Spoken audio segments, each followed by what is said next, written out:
Okay, हम शुरू करते हैं। यहाँ से हमने कल वाले वीडियो में देखा था हमने कि हमने उसके नाम को लिख दिया था। आज हम शुरू कर रहे हैं यहाँ पर कि हम आगे की प्रोसेस कैसे शुरू करेंगे। तो हमें भरना था यहाँ पर कुमार, के हमने लिया और यहाँ से हमने के को ब्लैक कर दिया है। ये देखिएगा ब्लैक हो गया ना। और ये कुमार के यू आपका यहाँ आके ब्लैक करना है आपको। उसके बाद ये एम है, ये आ गया आपका है ये ए आपका यहाँ पर है, तो मैंने ए को ब्लैक कर दिया है। फिर उसके बाद आर, तो मैंने यहाँ पर ये आर को। देखिएगा जो पहली बार एग्जाम दे रहे होते हैं बहुत दिक्कत होती है उनके साथ, वो बहुत ध्यान से देखें। उसके बाद में आपका आता है रोल नंबर। तो यहाँ पे उतने ही डिजिट दिए रहते हैं बेटा जितना आपका बड़ा रोल नंबर होता है। तो आपको पहले जैसे हमने इसमें भरा एक एक डिजिट करके हम पहले रोल नंबर के ऊपर भर लेते हैं। सपोज कीजिएगा आपका रोल नंबर 2 3 0 4 7 2 8 है। तो पहले आपने वो संख्याएं एक एक करके वहां पे लिख ली है और फिर उनको आपने गोला करना शुरू किया है, ब्लैक करना शुरू कर दिया है, ब्लू करना शुरू कर दिया है। ठीक है, ध्यान से कीजिएगा, बहुत जरूरी है। ये पहला आपका स्टेप है एग्जाम में। और ये आपका हो गया 4, ये आपने 2 लिया है,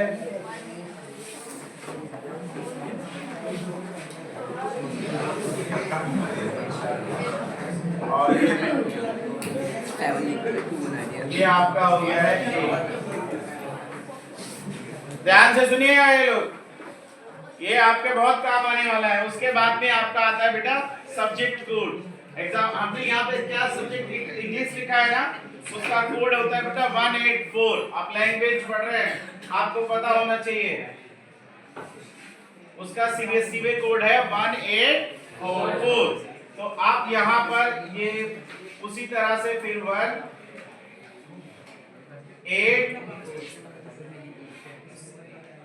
और ये हो गया आपका 4।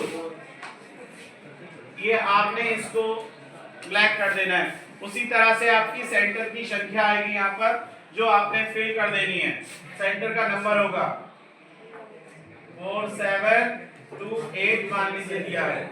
आप ध्यान रहे आपका सेंटर कोड आपके जो एडमिट कार्ड दिया जाता है उस पर लिखा रहता है बेटा, ठीक है।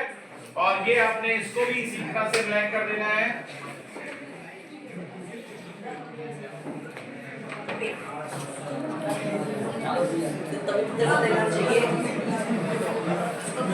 बहुत ध्यान से सुनिएगा आप लोग, आपकी आवाजें आ रही हैं इधर। मुझे पता है आप इस समय ध्यान नहीं दे रहे हैं। बोर्ड में अगर ये गलती हुई तो आपको इसका कोई हजारा भरने के लिए जगह भी नहीं होगी। उसके बाद में बेटे आता है आपका रोल नंबर इन वर्ड्स। तो यहाँ पर नहीं दिया है, जो बोर्ड की ओरिजिनल कॉपी में है उसमें बेटा 100 1000 लाख ऑलरेडी प्रिंटेड होता है। आपको केवल संख्या भरनी होती है। जैसे मैंने ये लिखा हुआ है ये, ठीक है। तो यहां से काउंट कीजिए 1 10 100 1000 लाख 10 लाख मींस यहां पे आपको भरना होगा 23 लाख। और आगे आप इसको इस तरह से यहाँ लाख लिखा हुआ रहेगा उस कॉपी में, ओरिजिनल कॉपी में। और आगे आप देखेंगे जो ये 04 दिया है वो 1000 है, लेकिन आप इसको अंकों में मत भरिएगा, डिजिट में नहीं भरना है। ये लिखा हुआ रहेगा, आपको केवल यहाँ क्या लिखना है 23। ऐसे आप सारी डिजिट को लिखिएगा, ठीक है। और उसके बाद में यहाँ पे आपके फादर का नेम का ऑप्शन रहेगा। तो आप अपने फादर का नेम याद रहे, जैसा एडमिट कार्ड में आया है उसको वैसे ही भरना है।